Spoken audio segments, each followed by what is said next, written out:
राम भक्तों ने जब से खबर सुनी है कि रामलला की मूर्ति के निर्माण के लिए नेपाल से शालिग्राम शिलाएं लाई जा रही हैं, सभी के मन में सवाल यह है कि आखिर मूर्ति के निर्माण के लिए शालिग्राम शिलाओं का ही चुनाव क्यों किया गया और क्या वजह है कि ये शिलाएं हमें खास तौर से नेपाल से मंगवानी पड़ी। दरअसल शालिग्राम शिलाओं का धार्मिक और पौराणिक महत्व बहुत ज्यादा है। देखिए जरा। से अयोध्या की ओर बढ़ रही इन शालिग्राम शिलाओं का गहरा धार्मिक और पौराणिक महत्व है। सनातन धर्म में शालिग्राम पत्थर से लोगों की आस्था जुड़ी हुई है। धार्मिक मान्यताओं के अनुसार इस पत्थर को भगवान विष्णु के अवतार की संज्ञा दी गई है।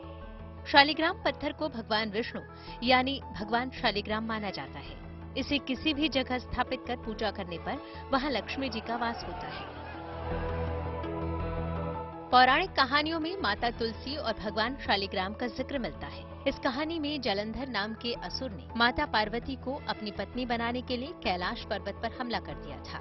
वहीं जलंधर को देवताओं से बचाने के लिए उसकी पत्नी वृंदा ने तपस्या शुरू कर दी थी। ऐसे में घबराए देवता मदद की प्रार्थना लेकर भगवान विष्णु के पास पहुंचे। तब भगवान विष्णु ने जलंधर का रूप धारण किया और वृंदा के सामने पहुंच गए। वृंदा ने जलंधर को सामने देख तपस्या छोड़ दी, जिसके बाद दैत्य जलंधर मारा जा सका। जब वृंदा को इस बात का पता चला तो उसने भगवान विष्णु को पत्थर बनने का श्राप दे दिया। साक्षात भगवान विष्णु के रूप हैं। सभी मंदिरों में शालिग्राम की पूजा होती है और उस रूप में होती है जिस रूप में साक्षात विष्णु की होती है। तो इनको श्राप मिला था वृंदा से। जब वृंदा के सतीत्व नष्ट कर दिए विष्णु तो उन्होंने श्राप दे दिया कि जाओ तुम पत्थर हो जाओ। तो उन्होंने श्राप दिया कि जाओ तुम तुलसी हो जाओ। इसी तुलसी और इसका शालिग्राम का संबंध, वही शालिग्राम पत्थर जो वहाँ पर ये गंडकी नदी में है, उसी को यहाँ पर लाया जा रहा है और उसी के बालक रूप में भगवान रामलला की मूर्ति। इन्हीं मान्यताओं को ध्यान में रखते हुए अयोध्या में शालिग्राम शिलाओं से भगवान राम की मूर्ति तैयार करने का फैसला लिया गया है। जो रामलला की भव्य दिव्य मूर्ति वहां पर बैठेगी और दूसरे मंजिल पर पूरा राम दरबार होगा, उसके लिए यह विचार हुआ साधु संत महात्माओं का कि शालिग्राम शिला उपलब्ध किया जाए। और शालिग्राम शिला ये नेपाल में पोखरा के पास दामोदर कुंड से ही उपलब्ध होता है। वही काली गंडकी नदी आकर के बिहार में नारायणी नदी हो जाती है, तो शालिग्राम उसी में से मिलता है।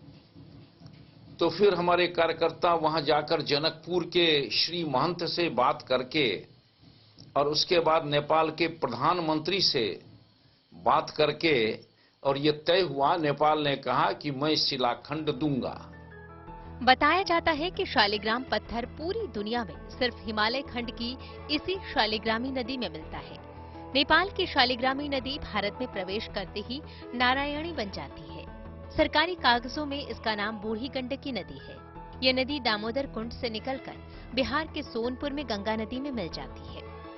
धार्मिक मान्यता के मुताबिक जिस तरह नर्मदा नदी से निकले पत्थर साक्षात नर्मदेश्वर महादेव का रूप माने जाते हैं, ठीक उसी तरह गंडकी नदी से निकली शालिग्राम शिलाओं को साक्षात श्रीहरि विष्णु का स्वरूप माना जाता है।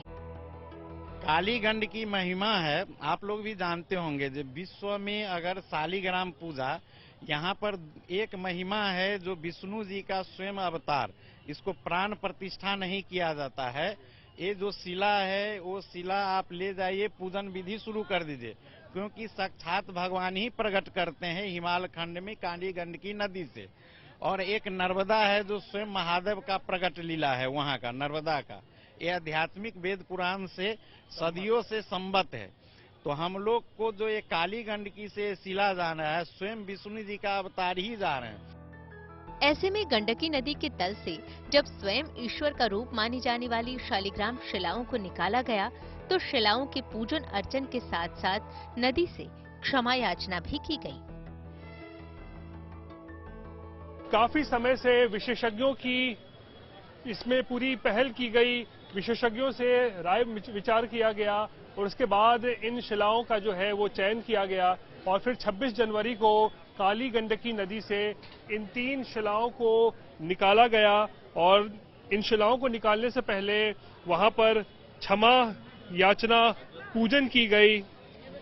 काली गंडकी नदी से जो है वो क्षमा मांगी गई क्योंकि ये पत्थरों को जो है इन विशाल शिलाओं को वहां से निकाला जा रहा था। वहां पर भी पूजा और पाठ और अनुष्ठान किया गया और उसके बाद ये यात्रा शुरू हो गई। लेकिन अब ये शालिग्राम शिलाएं तेजी से अयोध्या की ओर बढ़ रही हैं, जहां जांच परख के बाद मूर्तिकार ये तय करेंगे कि इन शिलाओं से रामलला की मूर्ति ही बनेगी या राम दरबार की दूसरी मूर्तियां तैयार होंगी। जब आएगा तब मूर्ति रचना करने वालों को दिखाया जाएगा। जब वो सब देख लेंगे तब आगे बात बढ़ेगी।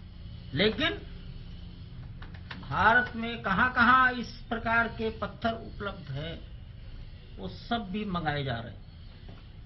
ऐसा जरूरी नहीं है कि जिस पत्थर को एक बार ले आए उसमें मूर्ति बन ही जाएगी। वो तो जब उस पर टांकी लगेगी तब मूर्तिकार बताएगा इसमें बन सकता है कि नहीं बन सकता। वैसे भी राम मंदिर निर्माण के महाकाव्य में साल 2023 एक बेहद महत्वपूर्ण अध्याय साबित होने वाला है। इस साल के अंत तक राम मंदिर निर्माण काफी हद तक पूरा हो जाएगा। इसी साल रामलला की मूर्ति भी तैयार होनी है। यही वजह है कि इस समय असंख्य राम भक्तों समेत अयोध्या की धरती बेसब्री से इन दिव्य शिलाओं की राह देख रही है। जनकपुर से रोहित सिंह, लखनऊ से शिल्पी सेन और अयोध्या से बनवीर सिंह के साथ bureau report, good news today.